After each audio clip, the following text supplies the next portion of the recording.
भैरवनाथाच्या रथाचं.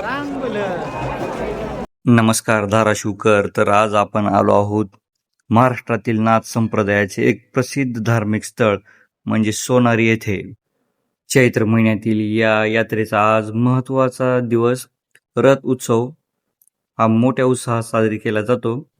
सोनारी या नावाची एक आख्यायिका प्रसिद्ध आहे. त्यानुसार काळ भैरवनाथांनी भद्रकाली देवीच्या सहाय्याने सुवर्णासूर या राक्षसाचा वध या ठिकाणी केला होता. त्यामुळे या ठिकाणाचे नाव सुवर्णपूर पडले. पुढे या शब्दाचा अपभ्रंश होऊन त्याचे नाव सोनारी असे झाले. सोनारी येथे श्री काल भैरवनाथ आणि जोगेश्वरी यांचे प्रामुख्याने मंदिर असून अखंड महाराष्ट्राचे कुलदैवत म्हणून मोठ्या संख्येने भाविक या ठिकाणी श्रद्धाभावनेने दर्शनासाठी येत असतात.